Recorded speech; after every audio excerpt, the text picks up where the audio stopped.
You were talking about doing stunts for black actors. How did you do that? Did you have to wear certain makeup? Or how Yeah, was it they done? color you down, and I figured, well, if Debbie Evans a woman can double me, I can double a black guy. The way I feel about it, we're all human beings. And if a woman wants to double me, or a black man wants to double me, or an Indian wants to double me, go for it. But you can't do it anymore. And in 1976, I was running a show, a wrestling show, and they wanted an Indian. So I got this fellow Chavo Guerrero, as Hispanic, and he's got to play an Indian. They says, well, we need to get a real Indian. And I says, he is an Indian. And so I had him go around a circle, go, whoa, whoa, whoa, whoa. And they says, he is it. And he says, what kind of an Indian? I says, he's Osage Indian. That's one of the 7 consuls. And he got the job, and Fred McMurray was in it, and a lot of famous stars. 1976. But after that, I stopped getting. Can you stop this a second? Yeah. The show, and you got to forgive me if I forget the names because I've done thousands of shows. One and Only with Henry Winkler. Yeah, that was a feature film, actually. A feature film. But when you get residuals, you see it on television. So it's trivia. And you work with a guy like Henry Winkler on the big screen, and then I've done a lot of TV shows with him also that he's done. And he's a producer, director, actor, one of the nice guys. Talk about the Green Hornet. The Green Hornet with Bruce Lee. That's when I first met Bruce Lee. Bruce Lee is a world-class martial artist. And wonderful guy. And the fellow that ran the stunts on it told me, hey, this guy that drives the car wants to do all the fights, and the actor isn't athletic and he doesn't want to do it, so this Chinese guy wants to do it. So we want somebody that knows that martial arts, can take falls for him. So I ended up working for the Green Hornet, doing a lot of the shows, and I got close to Bruce Lee, and he came down to my school and worked out for over a year privately, and I went and worked out with him at his school, and I taught him judo and wrestling and stuff like that, and some finishing holds, which he later worked in some movies. And he showed me a lot of his kicks and striking, which even today I use in the movies. A wonderful, wonderful man and a great martial artist, you know. What about the experience itself of working on the Green Hornet? Experience? I'll tell you the difference between now and then. I take a car, I'm supposed to roll it over, okay? I take this big old Buick and I go around the corner, put the e-brake on, which slides the things around, and they cut. Instead of rolling the car, then it's a half-hour show, they put it on its side. In the radiator, they put hot ice and water so the smoke comes up. And and then I crawl out of the car. Nowadays, you don't do that, but the budgets were different. And So now they show two or three different angles of a car rollover. And then, I don't know what the budget was then, but I remember when I worked on the Superman series with George Reeves, I played Mr. Kryptonite with a K and a black outfit. I did public appearances with him. And it was $10,000 a day to shoot. $10,000 a day. That's a lot of money. And he calls me up. It's my birthday. He says, come on down to the set. They had a big cake for me because the gag I used to do on public appearances, I'd pick up the gal Noelle Neal and I'd try to run off the stage with her, and Superman would jump off a riser with his cape and he'd save the day and beat me up. And so I went over to his house and I trained him 2 or 3 days a week, because he liked it. It's a way of staying in shape. So I go there in the morning, and he has his cake, and he had a couple real gold figures made for me, which I still have. And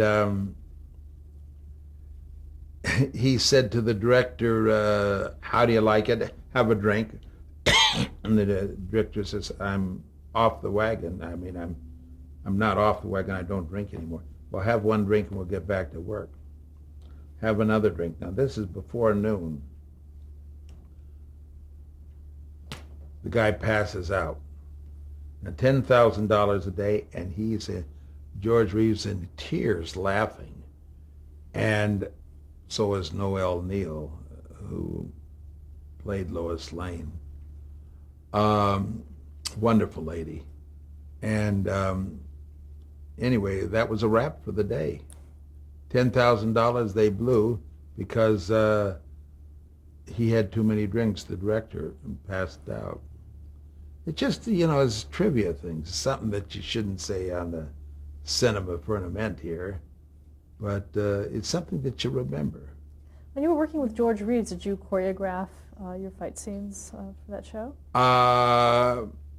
They told me what they wanted, and then I'd do it with my own style, whatever I did. On the public appearances, he'd tell me what he wanted, and I'd figure it out.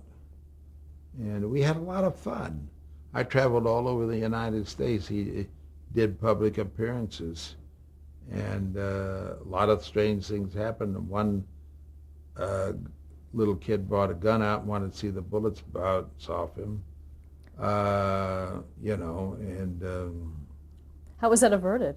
the shot went off and it missed, and they downplayed it. I don't know how much advertisement they had on it, but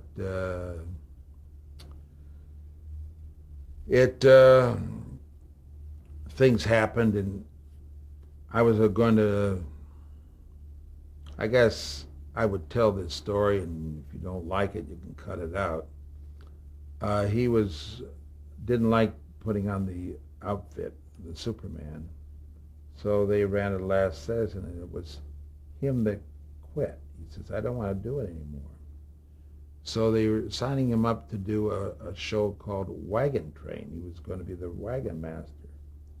And he says, you're going to be the cook on it, and we're going to make you an actor. And I said, I'm not an actor, but you're going to be an actor. But we have to go down to Australia and do one more Superman thing, then we come back and start this show. Before we went to Australia, which we never did get to go, guy calls me up and says, on television, George Reeves killed himself. I run over there, and he didn't kill himself. I knew he didn't kill himself. Because, he was in Gone with the Wind. Things happened. Nothing bothered him. He was doing a show, and he rode a motorcycle under a dump truck, broke his face, so if If you see him in Gone with the Wind, he had a straight nose, and then on Superman, if you look, he had a nose like me, and nothing bothered him. So I knew he didn't kill himself. I knew something happened, and he was going with a lady named Lenora Lemon, and he liked her, loved her, and but she drank a lot. I don't drink. I've never had a drink and never took dope, never had a cigarette in my life. Looked pretty good for 27. But some people do, and it's to relax. I got nothing against it. You know, everybody goes to their own church. It's do what you want. You know, I live it. I love it. Criticism be damned.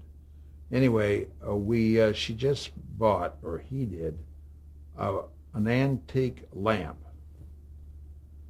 Cost $1,500. Now, $1,500 was a lot of money. A lot of money. And we used to put down mats and work out in his front room. And she says, George, I want to talk to you. You're through working out for the day. He says, no, don't bother me. I'll talk to you in a half an hour. And she says, she picks up this lamp and she says, George, pulled it out, I'm going to break it if you don't stop. And I said, George, she's going to break the lamp. Stop. And all of a sudden, he doesn't do it, doesn't ignore it. In other words, what I'm trying to say, nothing had bothered him. The lamp went down, broke into 1,000 pieces. He didn't even look. I says, she broke the lamp. And he put his arm on my shoulder and he says, I love this woman. She wanted to burn a $100 bill. I'd give her a $100 bill. You know, if it made her happy. What I'd give her would be coins and they don't burn. Anyway, she was that way, and I've seen her have these temper tantrums. Now, I know this man was right-handed. Wrestling, I can't remember today, tomorrow, or yesterday. But if a man moves his right foot or his left foot, I feel it. It's my gift from God. And if this man broke his right hand, he wouldn't be able to go to the bathroom. George Rees. I go up there, he's shot on the left side of the head. Now, what's he going to do? This? I don't think so. Now, as you walk up to his bedroom, you walk up a flight of stairs, the door is always open, and you see his bed.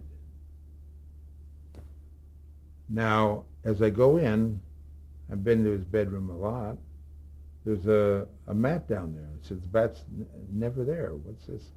I was there in the morning. The mat wasn't there because I used to work out there and shower up in his bathroom.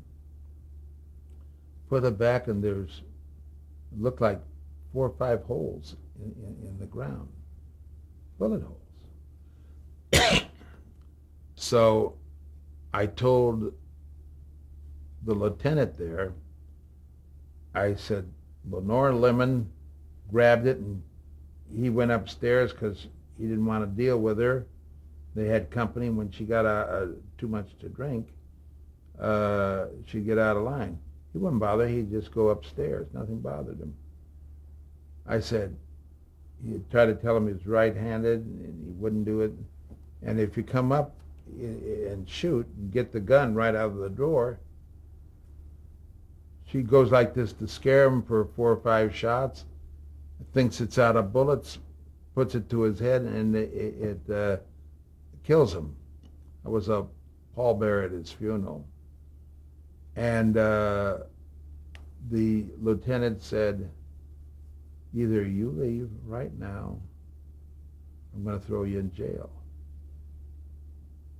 So I left. And to this day, and the advertisement and the publicity came out that he shot himself. He committed suicide because he didn't have the Superman series. He didn't want the Superman. He didn't like the suit. He wanted to be a cowboy, at least for a few seasons. And as you know, that wagon train, they had a couple of different wagon masters and the regular cook. And so instead of an actor, I was a stuntman. And I still am. Talk about another series, Little House on the Prairie, Michael Landon. Michael Landon. Good guy. Good guy. Easy to talk to, friendly. I worked a lot of them. He had to do a show in Arizona, Little House, a wrestling show. And they hired me. Hal Burton was the stunt coordinator, and actually he hired me to put the wrestling together. I heard it was they had an opponent, a German fellow that had 3 or 4 lines with a stinking German accent, and I says, I want this job. And I go to this acting coach. I says, teach me a German accent. I got about 2 days. I learned the accent. I learned the dialogue. And I go to Mike. I says, I want to be the opponent, a wrestler. And he says, you're a stunt man. I says, give me a chance to do the lines anyway. He didn't give me a chance. Anyway, so I'm teaching a class down at City College, a wrestling class, and here comes this skinny guy comes in. He says, I'm an actor, and I'm working on Little House on the Prairie, and I play a German. He says, I've never had a wrestling lesson in my life, and he says, I told him I was a champion wrestler with an accent, and he never wrestled. So I would have given an attitude adjustment, except for one thing. I had to run the show, so I had to make him look good. So, and when we got to Arizona, I told Mike Landon about it, that I worked him, and the guy was a spastic in the whole bit. And he laughed. He has a good sense of humor. Nice guy, Mike Landon. But the show went very well. Merlin Olsen was his opponent, football player. Great, great guy. What a nice guy. Not enough nice things to say. I mean, he was an all-pro for many years. I'm telling him what to do, and he's listening like a puppy dog. What was the most important thing to remember when you were coordinating stunts?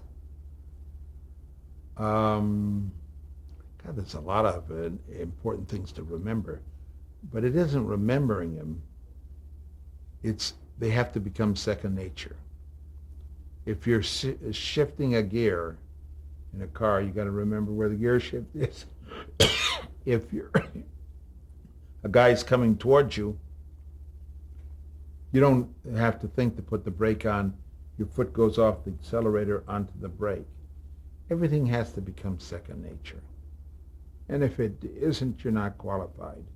What about actually setting up the stunts for others to do?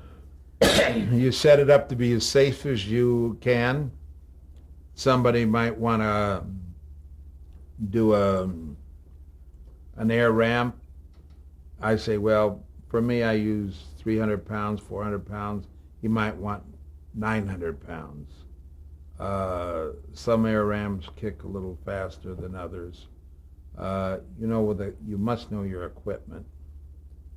Or to be a good stunt coordinator, it isn't necessarily how good you are, it's how smart you are. Smart being you hire the guy that you know is the best. And he comes in, you hire him as an assistant or to do the job himself.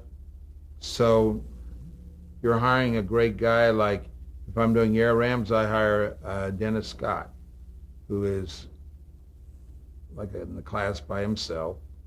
and he was one of the first to do air rams, and Ratchet sets them up, and I know I'm going to get a professional job done. Okay. We're back on, how about I Spy? You worked on that show with Robert Culp and Bill Cosby. Robert Culp and Bill Crosby. Robert Culp's a good guy, and time flies by, and 35 years later, I'm working with him on Walker with Chuck Norris. Carlos to his friends. You know, he's half Indian. Good guy. Of all the stars in Hollywood, he's a 10. He's the top of the line. He not only is an actor, he's not only a great martial artist, and he's one of my black belts in my grappling school and a personal friend, but he is the kind of guy that when the check comes, you got to fight him for the check. He just, I don't have the words to say what a good guy he is. When I get rich, I'm going to be just like him. Meanwhile, I'm at the other end of the rug. Anyway, there's a lot of good guys that you meet.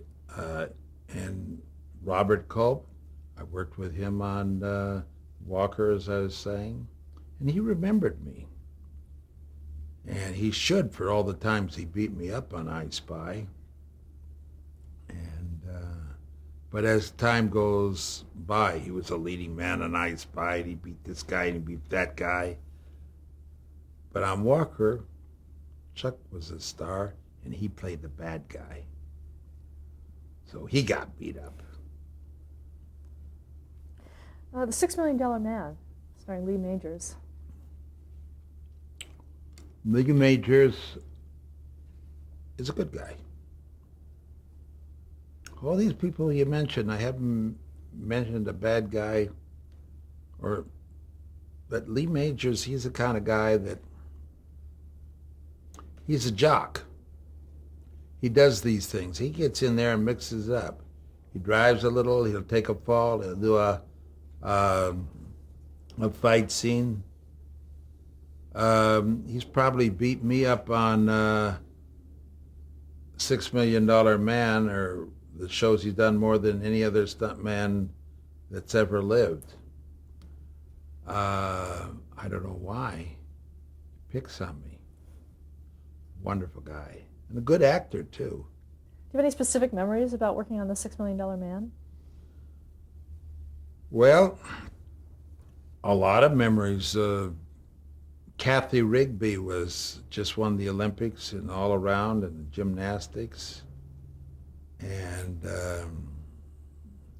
was that Marymount, Loyola, and I was a bad guy, and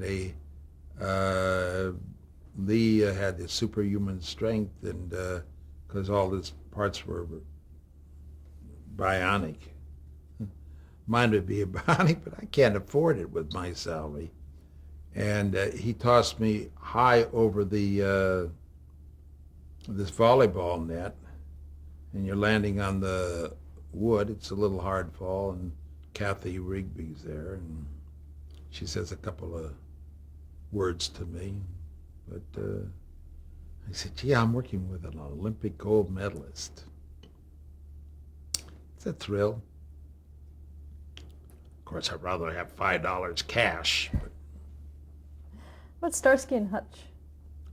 Charlie Paterni ran Starsky and Hutch, and his stunts. When I say run, it's usually the stunt coordinator. Being a stunt man, those are the guys that hire you.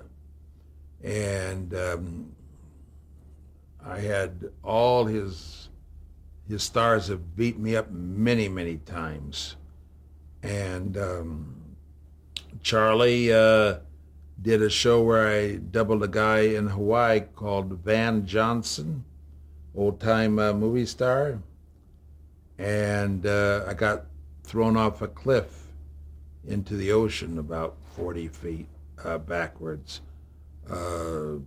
Debbie Reynolds was the star of the show, and this guy played the brother and was a bad guy and got tossed off.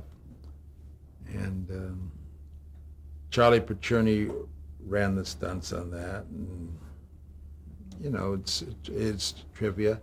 And Starsky and Hutch, I just got off a movie called Starsky and Hutch, and they had 2 new Starskys and Hutches, and then I saw them shoot this one scene at the end.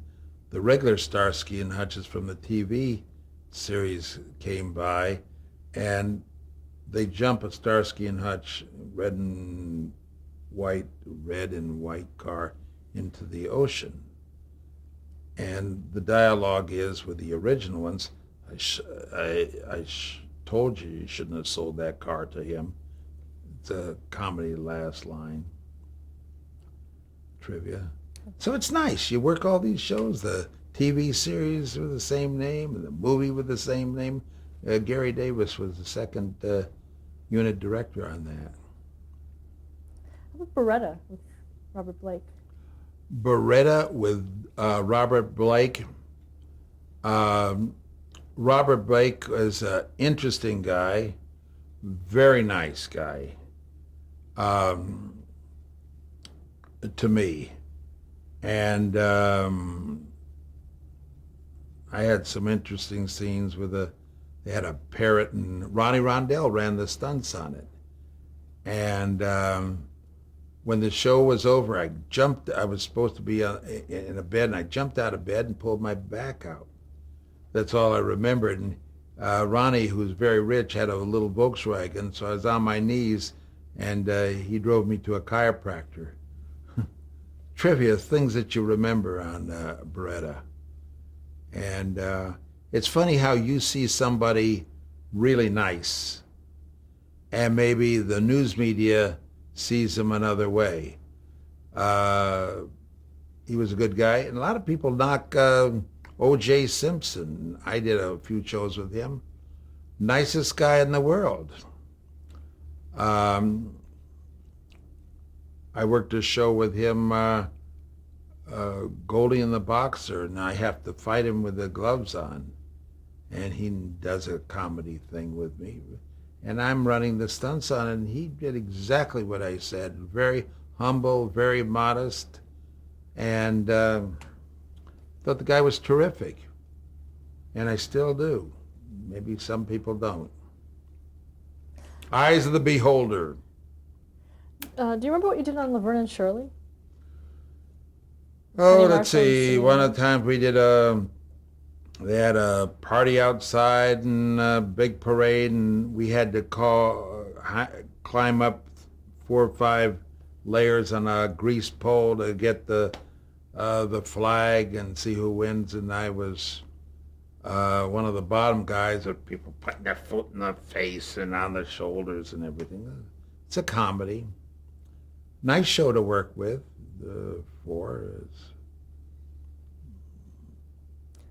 Charlie's Angels.